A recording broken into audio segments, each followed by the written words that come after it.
बिलासपुर से बड़ी खबर आपको बता दें, अपोलो अस्पताल में आग लगने का मामला, जहां डायलिसिस डिपार्टमेंट में आग लगी और आग लगने के पीछे शॉर्ट सर्किट वजह बताया जा रहा है। आग लगने के बाद यहां अफरा तफरी मच गई।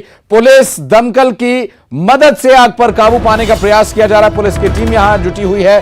दमकल विभाग की टीम लगातार आग बुझाने की कोशिश में लगी हुई है और आग लगने की जो मुख्य वजह है वो शॉर्ट सर्किट बताई जा रही है, जिसकी वजह से आग लगी बताई जा रही है। हालांकि अपोलो अस्पताल में आग लगने का ये जो पूरा मामला है सामने आने के बाद स्थिति काफी चिंताजनक और हो सकती थी। हालांकि वक्त रहते वहां मौजूद लोगों को बाहर निकाल लिया गया और ये बिलासपुर अपोलो अस्पताल से तस्वीरें सामने आई। देखिए, धुआं निकलता हुआ भी वहां दिखाई दे रहा है और लोगों में अफरा तफरी मच गई थी कुछ देर के लिए। अपोलो अस्पताल में आग लगने के बाद दरअसल आग पर काबू पाने की कोशिश जारी है। शॉर्ट सर्किट से यह आग लगने का कारण बताया जा रहा है। पुलिस की टीम मौके पर पहुंची थी, दमकल विभाग के कर्मचारी मौके पर थे मौजूद। हालांकि लोगों को सकुशल सुरक्षित समय पर निकाल लिया गया था। आग लगने से मची अफरा तफरी को काबू करने के लिए पुलिस महकमा काफी जद्दोजहद करता नजर आया। हालांकि आग बुझाने के लिए भी प्रयास किए गए और लोगों को पहले सुरक्षित बाहर निकालना यहां पर प्राथमिकता के साथ इस काम को अंजाम दिया गया और फिर आग बुझाने की कोशिश लगातार जारी है। आग पर पूरी तरह से काबू पाकर उसे जांच के दायरे में लाया जाएगा कि आखिर आग लगी तो कैसे लगी।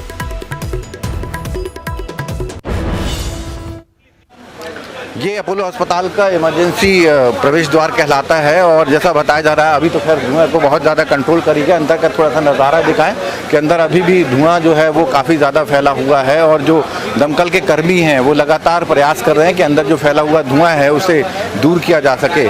इसके अलावा जैसा बताया जा रहा है कि जो अपोलो अस्पताल का बेसमेंट वाला इलाका कहलाता है, जहाँ पर की लॉन्ड्री वगैरह है, वहाँ पर ये आग लगी थी और इसी वजह से धुआं काफ़ी ज़्यादा फैल गया। क्योंकि सबसे पहली प्राथमिकता थी कि जो डायलिसिस विभाग है और तमाम जो अन्य जो विभाग हैं जहाँ पर कि मरीज़ भर्ती हैं उनको पहले खाली कराया जाए और यही वजह है कि उसको सबसे पहले खाली कराया गया, मरीज़ों को दूसरी जगह पर शिफ्ट किया गया। दमकल के जो कर्मी हैं उन्होंने पहले तो आग को काबू पाया और फिर जो मरीज़ हैं उनको शिफ्ट कराया गया है। और जैसा कि जो अस्पताल के प्रबंधन के लोग हैं वो बता रहे हैं, दावा कर रहे हैं कि फ़िलहाल स्थिति काबू में है। वहीं जो दमकल कर्मी के लोग हैं वो लगातार आग बुझाने के साथ ही धुआं जो फैला हुआ है हर वार्डों में, क्योंकि घुटन जैसी स्थिति है, हम जहाँ पर खड़े हैं वहाँ पर भी धुआं है और स्थिति ऐसी है कि दम घुटने वाली जैसी स्थिति है। तो मरीजों को खासतौर पर जो गंभीर बीमारी से रिलेटेड मरीज भर्ती हैं उन्हें ठीक किया जा सके। हमारे साथ में पीआरओ हैं अपोलो अस्पताल को, उनसे बातचीत कर। सर, अभी क्या अभी सिचुएशन कंट्रोल्ड है। बहुत छोटी सी आग थी जो बेसमेंट में थी जिसका धुआं भर गया है। ये सारी अभी जो एक्सरसाइज चल रही है वो धुआं निकालने के लिए, क्योंकि हमारे फायर सेफ्टी ऑफिसर ने भी कंफर्म किया है कि आग पूरी तरह कंट्रोल में है। बहुत छोटी सी आग थी बेसमेंट में। वजह क्या थी सर? वजह अभी नहीं बता सकता क्योंकि वो जांच करेंगे हम उसकी खुद। जैसा कहा जा रहा था कि जो डायलिसिस विभाग है वहाँ पर आग लगी है और साथ ही साथ मरीजों को कोई दिक्कत? मरीज पेशेंट एरिया में आग नहीं लगी थी, उसमें केवल धुआं भरा था जिसे हमने निकालने की पूरी एक्सरसाइज चल रही है और पेशेंट्स को हमने सेफली इवैक्यूएट कर लिया है। मरीजों को कोई नुकसान नहीं, सारे मरीज सुरक्षित हैं। तो जैसा कि प्रबंधन कह रहा है कि मरीजों को किसी प्रकार का नुकसान नहीं हुआ, सभी लोग सुरक्षित हैं। फिलहाल आग पर काबू पा लिया गया है। विनोद कुशवाहा, न्यूज़ 18 बिलासपुर।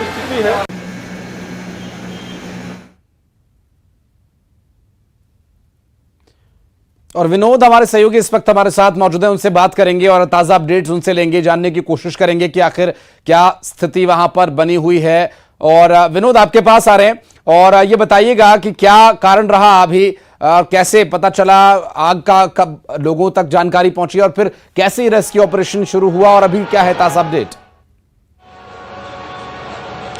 देखिए, पहले तो बताएं कि आग कैसे लगी, उसके पीछे वजह यही बताई जा रही है। हालांकि बहुत ज़्यादा अपोलो प्रबंधन इस बारे में कुछ कह नहीं रहा है, लेकिन जो प्रारंभिक जानकारी है उसमें यह कि शॉर्ट सर्किट हुआ है। चूँकि नीचे लॉन्ड्री है, इसके अलावा कैंटीन है और वो दूसरे विभाग हैं। हालांकि वहाँ पर मरीज भर्ती नहीं होते हैं, लेकिन उससे लगा हुआ हुई डायलिसिस विभाग है जहाँ पर की ज़रूरी जाँच होती है मरीजों की। और इसके अलावा आकस्मिक चिकित्सा कक्ष है, गहन चिकित्सा कक्ष की इकाई की यूनिट भी है। और जैसे ही आग लगने की खबर मिली उसके बाद अस्पताल में अफरा तफरी का माहौल पैदा हो गया। धुआं काफ़ी ज़्यादा फैलने लग गया क्योंकि सफोकेशन हो रहा था, बहुत ज़्यादा वेंटिलेशन नहीं है। सभी जो है एयर कंडीशन रूम है और जो चैम्बर बने हुए हैं वो भी एयर कंडीशन हैं, तो बहुत आसानी से धुआं नहीं निकल रहा था और ऐसे में दम घुटन की स्थिति थी। तो सबसे पहली प्राथमिकता थी अपोलो प्रबंधन की कि मरीजों को दूसरी जगह पर सुरक्षित जगहों पर शिफ्ट किया जा सके। तो बहुत सारे मरीजों को सुरक्षित जगह पर शिफ्ट किया गया। जो बाहर पार्किंग है वहां पर ले जाया गया पार्क में, वहां पर रखा गया मरीजों को। पहले उस वार्ड को खाली कराया गया और फिर जब दमकल के कर्मी पहुंचे तो धुआं निकालने के साथ ही आग बुझाने का काम भी किया गया। जहां तक अभी वर्तमान हालात की आपने बात की है तो वर्तमान हालात में यह कि आग को तो काबू पा लिया गया, लेकिन धुएं को निकालना एक बड़ी चुनौती बनी हुई दमकल कर्मियों के साथ में। तो फिलहाल धुएं को निकाला जा रहा है ताकि जो घुटन की स्थिति निर्मित है जो चैम्बर के अंदर, रूम के अंदर जहां पर मरीज भर्ती थे, उसे साफ किया जा सके ताकि हालात सामान्य हो सके। लेकिन सबसे बड़ी परेशानी जो है मरीजों के परिजनों को हो रही है, क्योंकि जो मरीज हैं वो अंदर से फोन कर रहे हैं अपने परिजनों को बुलाने के लिए, लेकिन अंदर उन्हें जाने नहीं दिया जा रहा परिजनों को। और ऐसी स्थिति में परिजन काफी ज्यादा परेशान हैं, हताश हैं। और सबसे बड़ी अफसोसजनक बात यह है कि कुछ देर पहले ही एसडीएम यहां पर आए थे। घटना को लगभग 1 घंटे से भी ज्यादा का समय बीत चुका है, लेकिन जहां तक अगर बात करें प्रशासनिक तौर पर तो प्रशासन जो है वो 1 घंटे बाद पहुंचा है और जब जानकारी लेनी चाहिए तो प्रशासन जो है अनिर्भिज्ञता जताता रहा। वहीं सीएमओ भी पहुंचे जरूर, लेकिन उन्होंने दौरा किया और वापस चले गए। यानी जहां तक मरीजों को राहत दिलाने या उनके परिजनों को राहत दिलाने की बात है, वैसा कुछ भी नजर नहीं आ रहा है। जी, ये तो एक बहुत गंभीर समस्या आप बता रहे हैं कि मरीज फोन कर रहे हैं अपने परिजनों से मिलने के लिए, लेकिन वो मिलने नहीं दिया जा रहा है उन्हें। यह अस्पताल प्रबंधन का फैसला है। और साथ ही ये भी बताइएगा कि जो डायलिसिस करा रहे जो वहां पर मरीज थे उन्हें कहां भेजा गया और अभी जो वहां पर व्यवस्थाएं चल रही थी उसके तात्कालिक क्या विकल्प वहां पर बनाए गए हैं? देखिए, जो मरीज हैं जो कि डायलिसिस करा रहे थे उन्हें सुरक्षित पार्क जो बना हुआ है अंदर में वहां पर ले जाया गया है। हालांकि चारों तरफ गार्ड की तैनाती कर दी गई है, ना तो उन्हें मिलने दिया जा रहा परिजनों से, ना ही मीडिया को अंदर जाने दिया जा रहा है। यानी पूरी तरह से अपने कब्जे में लिया हुआ है प्रबंधन ने, किसी को भी अंदर जाने की अनुमति नहीं है। मरीज जरूर अपने परिजनों को अंदर से कॉल कर रहे हैं और वो सुरक्षित बता रहे हैं, लेकिन घबराहट भी है। जाहिर सी बात है, मरीज वैसे ही बीमारी से परेशान होता है, मानसिक तौर पर उसका थोड़ा सा संतुलन भी बिगड़ा होता है। ऐसी स्थिति में जाहिर सी बात है अपने परिजनों को तलाश करता है और यही वजह कि मरीज जो हैं वो परिजनों को लगातार कॉल कर रहे हैं और उन्हें अंदर आने के लिए कह रहे हैं, लेकिन जो बाहर गार्ड की तैनाती की गई है वो उन्हें अंदर जाने नहीं दे रहे हैं। और मरीज जो परिजन के मरीज हैं वो गुहार लगा रहे हैं कि उन्हें अंदर जाने दिया जाए, मरीजों को देखने दिया जाए, उनके अपने परिजनों को देखने दिया जाए कि वो किस हालत में है। लेकिन जिस तरह से प्रबंधन ये लगातार दावा कर रहा है कि सारे लोग सुरक्षित हैं, उन्हें सुरक्षित जगहों पर ठहरा दिया गया है, स्पष्ट कारण अभी भी प्रबंधन नहीं बता रहा कि आखिर आग किस वजह से लगी, धुआं इतना फैला तो उसके संसाधन क्या मौजूद थे। केवल दमकल कर्मी जो एसडीआरएफ की टीम है उनके भरोसे ही प्रबंधन। बिल्कुल, सवाल कई इस पर उठ रहे हैं और इन सवालों का जवाब तलाशना भी बहुत अहम है। जांच का भी एक बुरा विषय है। आप नजर बनाए रखें, आगे अपडेट लेंगे आपसे। बहुत बहुत शुक्रिया फिलहाल आपका इस पूरे मामले पर जानकारी के लिए। और बढ़ते हैं आगे, सूरजपुर से एक बड़ी खबर आपको बता दें। भटगांव थाना परिसर में आग लगने का मामला, जब्त वाहनों में आग लगी थी। 2 दर्जन से ज्यादा बाइक्स यहां पर जल गई। 4 कारों को आग से नुकसान पहुंचा है। एसईसीएल की फायर ब्रिगेड की टीम ने आग पर काबू पाया किसी तरह से। हालांकि कारण क्या रहे आग लगने की अभी तक स्पष्ट नहीं हो पाया।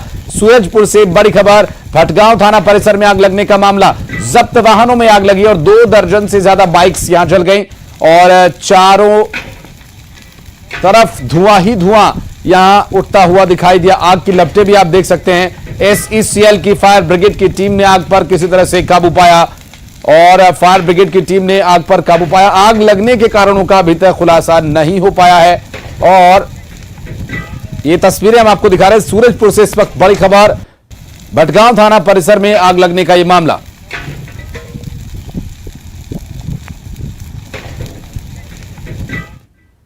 मुख्यमंत्री भूपेश बघेल छत्तीसगढ़ी पर्व सम्मान निधि योजना की उन्होंने शुरुआत की और गैर अनुसूचित क्षेत्रों के लिए पर्व सम्मान निधि योजना की शुरुआत की गई। इस योजना के जरिए ग्रामीण क्षेत्रों में पर्व, त्योहार, संस्कृति, परंपरा का संरक्षण होगा और इसके लिए मुख्यमंत्री ने 6,111 ग्राम पंचायतों के लिए 3,05,55,000 रुपए की राशि जारी की है। आदिवासी पर्व सम्मान निधि के लिए राशि जारी की गई। अनुसूचित क्षेत्र के 3,793 ग्राम पंचायतों के लिए 1,89,65,000 रुपए की राशि जारी की गई है। छत्तीसगढ़ सरकार ने ये जितने भी हमारे तीज त्योहार हैं, चाहे हरेली है, तीजा है, विश्व आदिवासी दिवस है, हमारे कर्मा जयंती है, छठ पर्व है, छेरछेरा पुन्नी है, इन सबको मनाने का निर्णय लिया। और उसका कारण यही है कि इसे हम सब बढ़ावा दें, और इसी कारण से जो कमेटी गठन किया गया है उसमें सरपंच की अध्यक्षता होगी, तो पटेल और कोटवार उसके सदस्य होंगे, 2 महिलाएं भी होगी, 2 वरिष्ठ लोग भी होंगे। तो इस प्रकार से कमेटी का गठन किया गया है। राशि बहुत बड़ी नहीं है, 10,000 हर पंचायत को दिया गया है, 5-5 हजार की 2 किस्त दी जाएगी। लेकिन इसके माध्यम से जो गांव में जो आयोजन होगा, पंचायतों में जो आयोजन होगा, उससे लोग जुड़ेंगे। और इसी तरह से मुख्यमंत्री भूपेश बघेल आज पशुपालकों को सौगात देते नजर आए।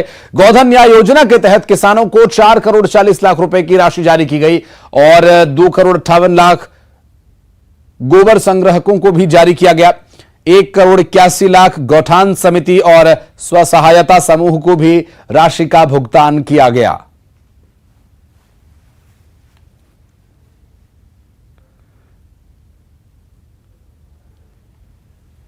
और मुख्यमंत्री भूपेश बघेल ने बीजेपी प्रदेश अध्यक्ष अरुण साव पर निशाना साधा। उन्होंने कहा कि छत्तीसगढ़ में मुख्यमंत्री भूपेश बघेल निशाना साधते नजर आए। उन्होंने कहा कि छत्तीसगढ़ प्रदेश बीजेपी में 2 फाड़ हो चुका है। अरुण साव का पीएम मोदी और केंद्रीय गृह मंत्री अमित शाह पर भरोसा नहीं। अब यही वजह है कि वो यूपी के सीएम योगी आदित्यनाथ के बुलडोजर फार्मूला की तारीफ कर रहे हैं। सीएम के बयान पर अरुण साव ने पलटवार किया और अरुण साव ने सूबे में बीजेपी की सरकार आने पर बुलडोजर चलाए जाने की बात कही थी। अरुण साव जी आजकल तरह तरह के बयान दे रहे हैं और उसके ट्वीट भी देखो, उसके बयान देखो, तो लगता ये है कि भारतीय जनता पार्टी में 2 फाड़ हो चुका है। अरुण साव जी का विश्वास अब मोदी और शाह से हट चुका है। अब उसकी बात नहीं करते, अब वो बुलडोजर की बात करने लगे। मतलब योगी आदित्यनाथ उस रास्ते में चलते हैं। मतलब ये है, अरुण साव जी ने स्वीकार कर लिया है कि अब मोदी और शाह की जादू उतर चुका है। पहली बात तो यह है, भूपेश बघेल जी अपनी पार्टी की चिंता करें। उनकी पार्टी में कितने फाड़ हैं, कैसे मुख्यमंत्री की कुर्सी की लड़ाई चल रही है, कैसे प्रदेश अध्यक्ष के लिए लॉबिंग चल रही है। तो भूपेश बघेल जी अपनी पार्टी की चिंता करें। भारतीय जनता पार्टी एकजुट है और एकजुटता से पार्टी के सभी नेता एक साथ मिलकर हम लोग पार्टी के लिए काम कर रहे हैं। भारतीय जनता पार्टी के राष्ट्रीय नेतृत्व का पूरा भरोसा और विश्वास छत्तीसगढ़ के भारतीय जनता पार्टी के ऊपर है। तेजी से छत्तीसगढ़ में अपराध बढ़ा है, माफियाओं का राज छत्तीसगढ़ में बना है। आज छत्तीसगढ़ का आम व्यक्ति परेशान है, आम व्यक्ति के साथ अत्याचार हो रहा है। तो निश्चित रूप से जो अपराध करने वाले लोग हैं, अपराधी हैं, बड़े बड़े अपराधी हैं, उन पर बुलडोजर तो चलना ही चाहिए। और कर्नाटक में स्टार प्रचारक बनने के बाद भूपेश बघेल ने कहा कि कर्नाटक में भी छत्तीसगढ़ मॉडल की बात होगी, क्योंकि छत्तीसगढ़ मॉडल पूरे देश भर में चर्चा का केंद्र है। और इसके साथ ही उन्होंने पूर्व सीएम रमन सिंह पर तंज कसते हुए कहा कि बीजेपी के राष्ट्रीय उपाध्यक्ष को इस बार भी मौका नहीं मिला, लेकिन हमारी पार्टी ने मुझे मौका दिया। झीरम कांड को लेकर उन्होंने अरुण साव के बयान पर पलटवार किया। उन्होंने कहा कि आखिर किसको सबूत सौंपें, 2-3 लोगों का नार्को टेस्ट होगा तो समझ आ जाएगा। हम एसआईटी का गठन करते हैं तो ये लोग कोर्ट जाते हैं, इसका मतलब है दाल में कुछ काला है। छत्तीसगढ़ के जो कांग्रेस के मॉडल है वो तो पूरे देश भर में चर्चा में है।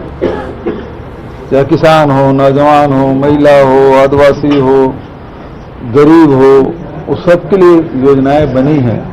तो उसकी चर्चा तो पूरे देश भर में और देश के बाहर भी है। तो कर्नाटक में जाएंगे तो वही बात होगी जो हम लोग छत्तीसगढ़ में किए हैं। अब किसको दूंगा मैंने एसआईटी गठन किया है ना, कुछ नहीं, 2-3 लोगों को बुला के बात कर ले तो सब समझ आ जाए। 2-3 लोगों को नार्को टेस्ट कर ले, सब समझ आ जाए, क्लियर हो जाएगा। तो बहुत ज्यादा करने की जरूरत नहीं है। 2-3 सवाल हैं, जिसका उत्तर है तो है ना, मुझे जानकारी है, लेकिन नहीं ना ये जांच करेगी तो वो तो जो घटना स्थल में थे उसको तक गवाही मिली, इतने साल हो गए, है ना। और उसके बाद उस क्या उम्मीद करोगे? जैसे हम SIT गठन करते हैं तो कोर्ट चले जाते हैं, जांच नहीं करते, दूसरे FIR करते हैं तब भी वो चले जाते हैं कोर्ट। तो इसका मतलब दाल में कुछ काला है। कांग्रेस नेता राहुल गांधी को सूरत कोर्ट से झटका लगा। मोदी सरने वाले मामले को लेकर उनके बयान पर मानहानि के मामले में दोषी करार दिए जाने के बाद राहुल गांधी को सूरत कोर्ट से एक राहत की उम्मीद तब थी जब उन्होंने दोष सिद्धि के खिलाफ एक याचिका लगाई थी और उस याचिका को कोर्ट ने खारिज कर दिया। अब राहुल गांधी को अपना पक्ष लेकर गुजरात हाईकोर्ट में जाना होगा। इसको लेकर सीएम भूपेश बघेल ने कहा कि कोर्ट की लड़ाई लीगल टीम लड़ेगी, राजनीतिक लड़ाई हम लोग लड़ेंगे। वहीं रमन सिंह को लेकर उन्होंने कहा कि यह कोई बड़ा मुद्दा नहीं है।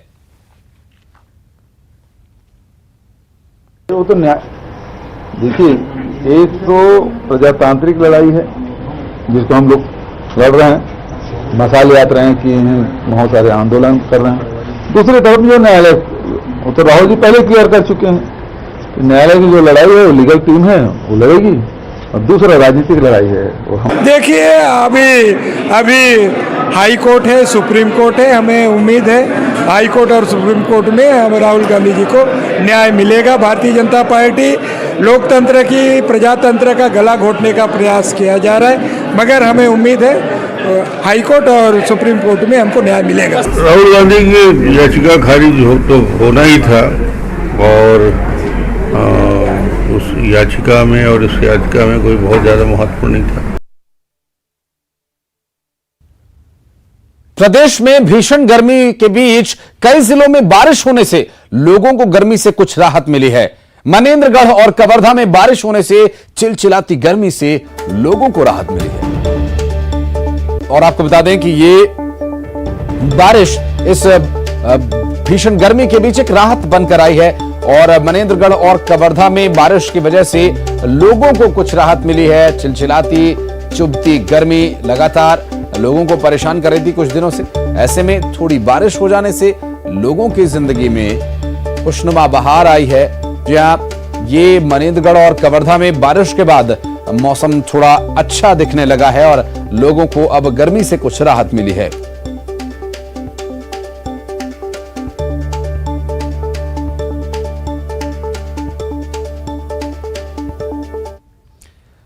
और अब खबरें 25 सेकंड्स में।